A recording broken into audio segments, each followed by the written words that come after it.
There are many different types of lawnmowers on the market today, both push and riding, that make it easy and convenient for the homeowner and the groundskeeper to mow their lawns, but it's important to follow safety guidelines.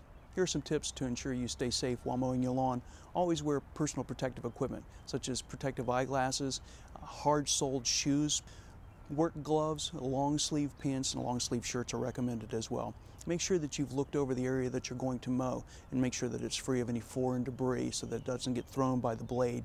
Also inspect the equipment itself to make sure that there are no broken or defective parts before you start mowing. Also take into consideration that riding lawnmowers have a seat switch that prevents you from operating the mower unless you're seated on the actual riding lawnmower itself.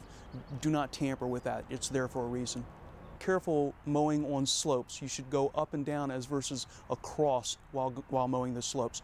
In addition, with push lawnmowers, do not walk backwards with the lawnmower. Many injuries take place to the foot while an individual has fallen and the machine has rolled backwards on them. You should immediately push away from the machine. And finally, whether it's a push lawnmower or a riding lawnmower, never attempt to refuel the lawnmower while it's running or while it's hot. Gasoline is extremely flammable. If you follow these basic safety guidelines, you'll have a safe mowing experience.